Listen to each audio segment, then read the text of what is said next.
And something that Jalen said, like, sparked something in my brain, because, like, you were saying, okay, the standardized test companies like ACT, College Board, right? They're sitting down and they're, like, pooping their pants because you're saying that, like, okay, some students don't have the same resources, right? Those are the words you use. Some people don't have the same resources to actually even take the test online at home.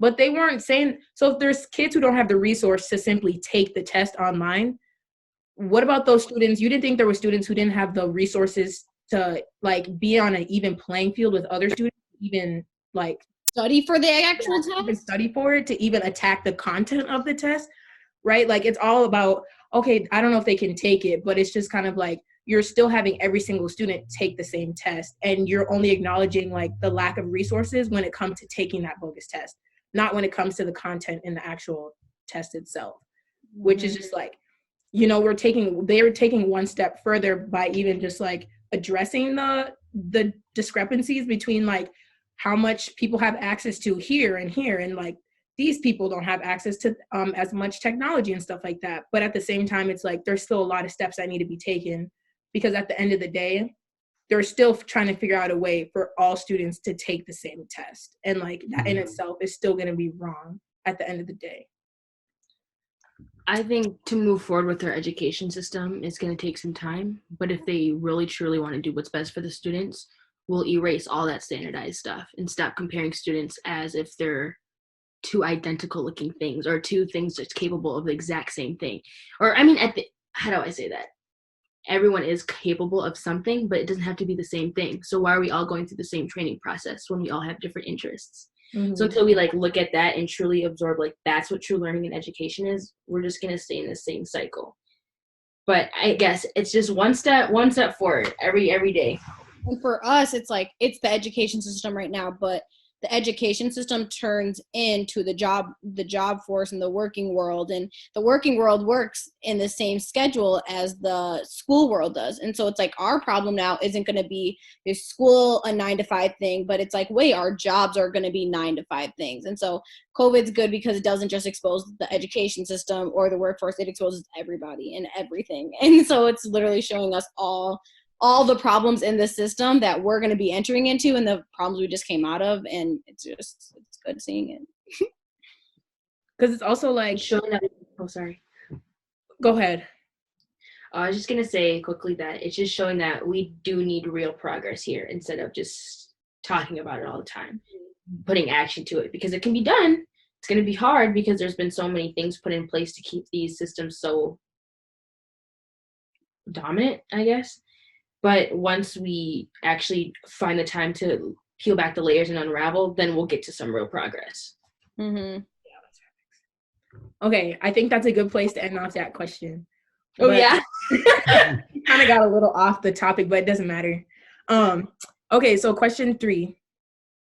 Okay, on April 17th, many in Minnesota gathered outside the governor's mansion in St. Paul to protest the active stay-at-home order.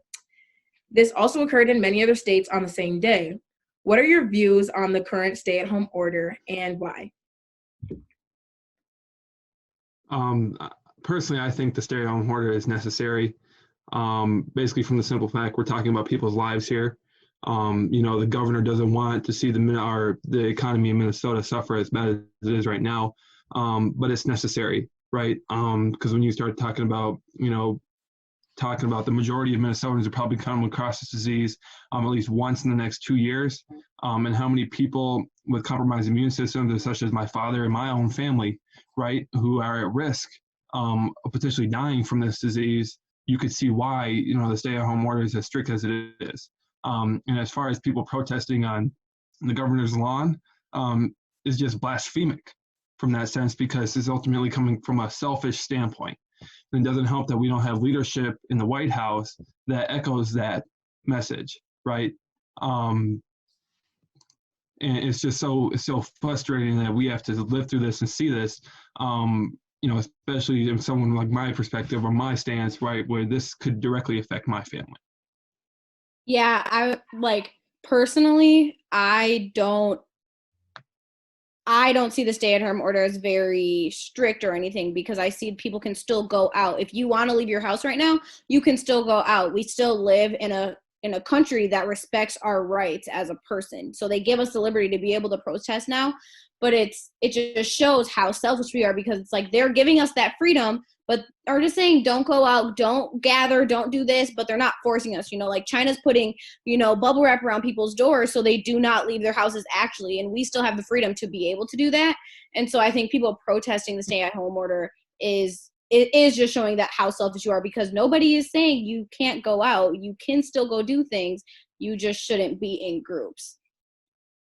And I think so I was on Twitter, right? And I was reading under some of the president's tweets. So there was a tweet about Minnesota that was like, what did they say? Like free Minnesota or something. Liberate Minnesota. Yeah, liberate Minnesota, right? So I'm reading the comments, and there was someone who was like agreeing with the tweet that was saying, it's crazy how we live in America, but our rights are being infringed upon. Like, we should still have the freedom to go anywhere we want, all of this stuff. And in my mind, I'm saying, like, at the end of the day, we're still in America. Like, in Italy, they can't leave their house at all unless they have like a slip, right? They have to have a certain piece of paper. And if they leave, they can get fined up to $500.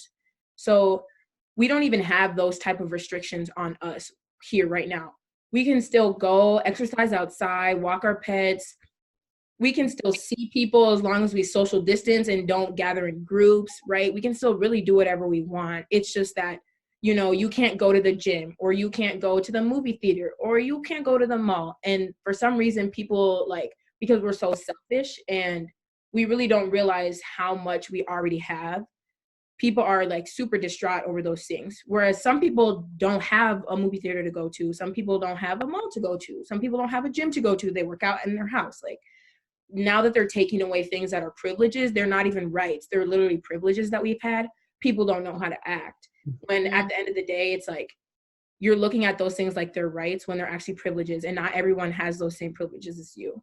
And it's really hard for us to become humble, I guess, because that's the only thing in my mind that can rationalize like people gathering in a group to protest on like the governor's lawn